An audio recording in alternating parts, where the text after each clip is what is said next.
जय श्री कृष्णा दोस्तों। आज मैं श्रावण मास की शुक्ल पक्ष की एकादशी की व्रत कथा सुनाने जा रही हूँ। इसका नाम पुत्रदा एकादशी है और ये सावन मास में शुक्ल पक्ष में यानी कि पूर्णिमा के पहले पड़ती है। तो इसकी कथा इस प्रकार है। धर्मराज युधिष्ठिर बोले, हे भगवान, अब आप मुझे श्रावण माह के शुक्ल पक्ष की एकादशी की कथा सुनाइए। इस एकादशी का नाम तथा इसकी विधि क्या है सो सब कहिए। श्री मधुसूदन बोले, हे राजन, अब आप शांतिपूर्वक श्रावण माह के शुक्ल पक्ष की एकादशी की कथा सुनिए। इस कथा के श्रवण मात्र से ही वाजपेयी यज्ञ का फल मिलता है। द्वापर युग के प्रारंभ में महिष्मती नाम की नगरी में महीजीत नाम का एक राजा पुत्रहीन था। वह सदा चिंता में ग्रसित रहता था। उसे वह राज्य दुखदायी प्रतीत होता था, क्योंकि पुत्र बिना इस लोक और परलोक दोनों में सुख नहीं है। राजा ने पुत्र की प्राप्ति के बहुत प्रयत्न किए, परंतु वह निष्फल हो गए। जब राजा वृद्ध होने लगे तो उनकी चिंता बढ़ने लगी। एक दिन उस राजा ने प्रजा को संबोधन करके कहा कि ना तो मैंने अपने जीवन में पाप किया और ना अन्यायपूर्वक प्रजा से धन एकत्र किया है, ना मैंने कभी देवता और ब्राह्मणों का धन छीना है और ना किसी की धरोहर ली है। मैंने तो प्रजा को सदैव पुत्र की तरह पाला है। मैंने अपराधियों को पुत्र और बांधवों की तरह दंड दिए हैं। मैंने कभी भी किसी से राग द्वेष नहीं किया, सबको समान माना है। इस प्रकार धर्मयुक्त राज्य करने पर भी मैं महा दुख पा रहा हूँ। सो क्या कारण है, मेरी समझ में नहीं आ रहा है। राजा महीजीत की इस बात को विचारने के लिए मंत्रीगण आदि वन को गए और वहां वन में जाकर उन्होंने बड़े बड़े मुनियों के दर्शन किए। उस स्थान पर वयोवृद्ध और धर्म के ज्ञाता महर्षि लोमश के पास गए और उन सब से जाकर ऋषि को यथायोग्य प्रणाम किया और उनके सन्मुख बैठ गए। उनसे विनय करने लगे, हे देव, हमारे अहोभाग्य हैं, हम आपके दर्शन प्राप्त हुए हैं। इस पर लोमश ऋषि बोले कि ब्राह्मणों, आप लोगों की विनय और आपके सब व्यवहार से मैं अत्यंत प्रसन्न हूँ। अब आप मुझे अपने आने का कारण बतलाइए।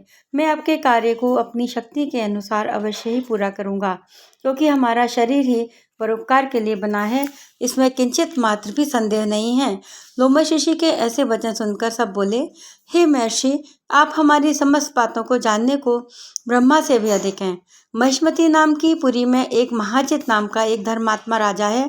वह प्रजा का पुत्र की तरह पालन करता है, परंतु फिर भी पुत्रहीन है। इससे वह अत्यंत दुखी रहता है। हम लोग उस राजा की प्रजा हैं, क्योंकि प्रजा का यह कर्तव्य है कि राजा के सुख में सुख माने और उसके दुख में दुख माने।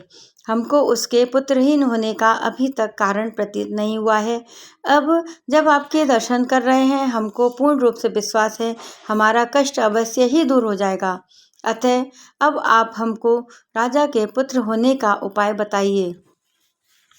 इस पर लोमश ऋषि ने एक क्षण के लिए नेत्र बंद किए और राजा के पूर्व जन्मों का विचार करने लगे। विचार करके बोले, हे ब्राह्मणों, यही राजा पिछले जन्म में अत्यंत निर्धन था और बुरे कर्म किया करता था। एक गांव से दूसरे गांव को घूमा करता था। एक दिन ज्येष्ठ मास के शुक्ल पक्ष की द्वादशी के दिन, जो कि 2 दिन से भूखा था, दोपहर के समय एक जलाशय पर पानी पीने गया। उसी समय एक ब्याही हुई प्यासी 100 गौजल पी रही थी। राजा ने उसकी प्यासी को हटा दिया, इसलिए राजा को यह दुख भोगने पड़ रहे हैं। एकादशी के दिन भूखा रहने से उसको राजा होना पड़ा और प्यासी गौ को हटाने के कारण पुत्र के वियोग का दुख भोगना पड़ा। इस पर सब लोग बोले, हे महर्षि, शास्त्र में ऐसा लिखा है कि पुण्य से पाप नष्ट हो जाते हैं, इसलिए कृपा करके आप राजा के पूर्व जन्म के पाप नष्ट होने का कोई उपाय बतलाइए, क्योंकि इस पाप के क्षय होने से पुत्र रत्न की उत्पत्ति होगी। ब्राह्मणों के ऐसे वचन सुनकर लोमश ऋषि बोले, हे ब्राह्मणों, यदि श्रावण माह के शुक्ल पक्ष की पुत्रदा एकादशी को तुम लोग सब व्रत करो और रात्रि को जागरण करो और उस व्रत का फल राजा को प्रदान कर दो, तो तुम्हारे राजा को पुत्र रत्न पैदा होगा। मंत्रियों सहित समस्त प्रजा लोमश ऋषि के वचनों को सुनकर प्रसन्नतापूर्वक अपने नगर को वापस आई। उन लोगों ने श्रावण मास के शुक्ल पक्ष की पुत्रदा एकादशी को लोमश ऋषि की आज्ञा अनुसार विधि पूर्वक व्रत किया और द्वादशी को उसका फल राजा को दे दिया। उस पुण्य के प्रभाव से रानी ने गर्भ धारण किया और 9 महीने पश्चात उसके एक अत्यंत तेजस्वी पुत्र रत्न उत्पन्न हुआ। हे राजन, इसलिए इस एकादशी का नाम पुत्रदा पड़ा। जो मनुष्य पुत्र रत्न को प्राप्त करना चाहते हैं उन्हें इस एकादशी का विधि पूर्वक व्रत करना चाहिए। इस व्रत के प्रभाव से इस लोक में सुख और परलोक में स्वर्ग मिलता है। बोलिए एकादशी मैया की जय। तो आइए कुछ देर श्री कृष्ण भगवान का संकीर्तन करते हैं, क्योंकि एकादशी में कीर्तन करने से हमें मोक्ष की प्राप्ति होती है और उसका फल अवश्य ही मिलता है। श्री कृष्ण गोविंद हरे मुरारी, हे नाथ नारायण वासुदेवा। श्री कृष्ण गोविंद हरे मुरारी, हे नाथ नारायण वासुदेवा।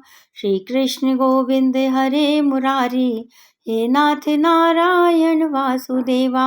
श्री कृष्ण गोविंद हरे मुरारी, हे नाथ नारायण वासुदेवा। श्री कृष्ण गोविंद हरे मुरारी, हे नाथ नारायण वासुदेवा। बोलिए एकादशी मैया की जय। श्री कृष्ण भगवान की जय।